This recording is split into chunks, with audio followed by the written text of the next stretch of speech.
The fact is, well known, well established, statistically proven that bruxism is created somehow, we don't know how exactly, by anxiety and stress.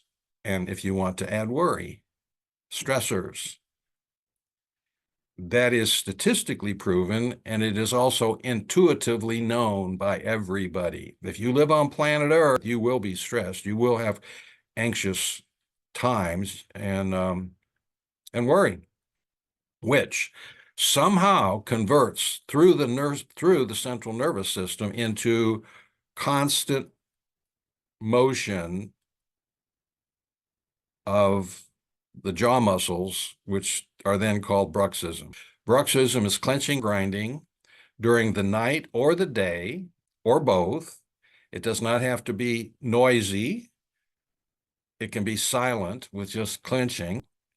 So the truth is that bruxism is associated with stress and anxiety, which is a mental condition, maybe even in some cases a mental disorder.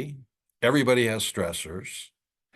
Half the population bruxes. Not all of those develop TMD symptoms, but literally half the population bruxes at some time or constantly during their life.